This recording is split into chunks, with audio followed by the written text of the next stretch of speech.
नमस्कार दोस्तों, देवों के देव महादेव का धाम केदारनाथ धाम।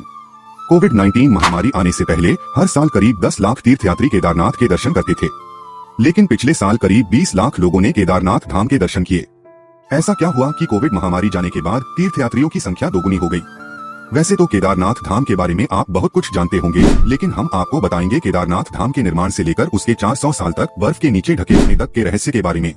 आपके मन में भी कभी ना कभी केदारनाथ धाम दर्शन करने की इच्छा जरूर हुई होगी, तो हमने वीडियो के एंड में आप लोगों के लिए एक फुल ट्रिप प्लान का उल्लेख किया है।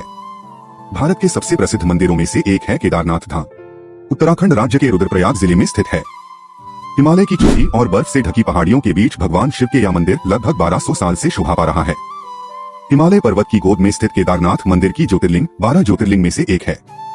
ऐसा कहा जाता है कि इनमें से प्रत्येक स्थल भगवान के एक अंश को समर्पित है। केदारनाथ भगवान शिव का कुबड़ मदमहेश्वर, उनकी नाभि तुंगनाथ, उनकी भुजाएं रुद्रनाथ, उनका चेहरा कल्पेश्वर, उनकी जटायाबाद। केदारनाथ मंदिर का निर्माण किसने करवाया था, इसके बारे में बहुत कुछ कहा जाता है।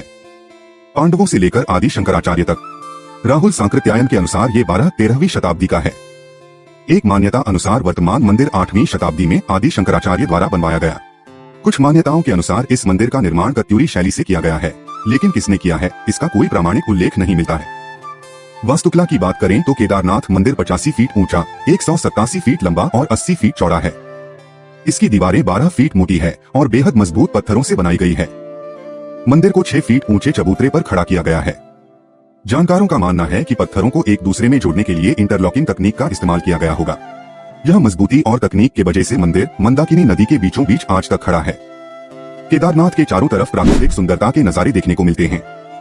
यहाँ एक तरफ 22,000 फीट ऊंची केदारनाथ पहाड़ी, दूसरी तरफ 21,600 फीट ऊंची कराचकुंड और तीसरी तरफ 22,700 फीट ऊंचा भरतकुंड है। इन 3 पर्वतों से होकर बहने वाली 5 नदियां हैं, मंदाकिनी, मधुगंगा, चिरगंगा, सरस्वती और स्वरंदरी। और इन सब के बीच शोभा पाता है केदारनाथ मंदिर। वैज्ञानिकों के अनुसार केदारनाथ मंदिर 400 साल तक बर्फ के नीचे दबा रहा, उसके बावजूद मंदिर सुरक्षित बचा रहा। वैज्ञानिकों का मानना है कि 13वीं से 17वीं शताब्दी तक यानी 400 साल तक एक छोटा हिमनद आया था, जिसमें हिमालय का एक बड़ा क्षेत्र बर्फ के अंदर दब गया था। इसी दौरान भोलेनाथ का निवास वाला ये मंदिर भी बर्फ के अंदर दब गया था। केदारनाथ के लिए साल 2013 किसी अभिशाप से कम नहीं है। कहते हैं प्रकृति अपना रौद्र रूप दिखाती है तो उसके सामने कुछ नहीं टिकता। साल 2013 में जून 16 को आई प्रलय ने केदारनाथ में तबाही मचाई। तब किसी ने सोचा नहीं था कि धाम में शांत बहने वाली मंदाकिनी नदी विकराल रूप लेकर तबाही मचाएगी। मंदिर को भी इस जल प्रलय ने थोड़ी बहुत क्षति पहुंचाई थी, लेकिन मंदिर जल प्रलय में भी खड़ा था। इस जल प्रलय में 4,700 तीर्थयात्रियों के शव बरामद हुए, जबकि 5,000 से अधिक लापता हो गए थे। इन 11 सालों में सरकार की ओर से कई विकास परियोजनाएं हुई हैं, जिसके कारण अब केदारनाथ धाम की तस्वीर बदल गई है। अब यह शिव मंदिर ज्यादा भव्य और शानदार हो गया है। बहुत सारे दर्शन की सुविधा मिलने के कारण भक्तों के पहुँचने की संख्या भी बढ़ गई है। अगर आप केदारनाथ जाना चाह रहे हैं तो आपकी यात्रा की शुरुआत हरिद्वार या ऋषिकेश से आरंभ होती है। हरिद्वार देश के सभी बड़े और प्रमुख शहरों से रेल द्वारा जुड़ा हुआ है। हरिद्वार तक आप ट्रेन से आ सकते हैं। यहाँ से आगे जाने के लिए आप चाहे तो टैक्सी बुक कर सकते हैं या बस से भी जा सकते हैं।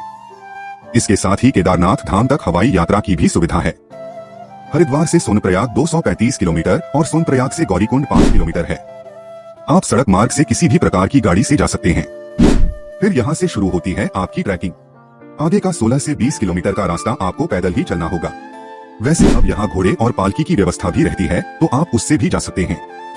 ये 16 से 20 किलोमीटर का रास्ता जितना कठिन है उतना ही सुंदर ही। प्रकृति के निर्माण का सबसे सुंदर नजारा आपको यहाँ देखने को मिलेगा। वैसे सबसे महत्वपूर्ण और केदारनाथ जाने का सबसे पहला पड़ाव है रजिस्ट्रेशन। बिना रजिस्ट्रेशन के आपको यहाँ एंट्री नहीं मिलेगी, इसलिए पहले से रजिस्ट्रेशन करा लें। वैसे केदारनाथ मंदिर साल में सिर्फ 6 महीने के लिए खुलता है। यहाँ जाने का सही समय आपके लिए अप्रैल, मई और जून का महीना है।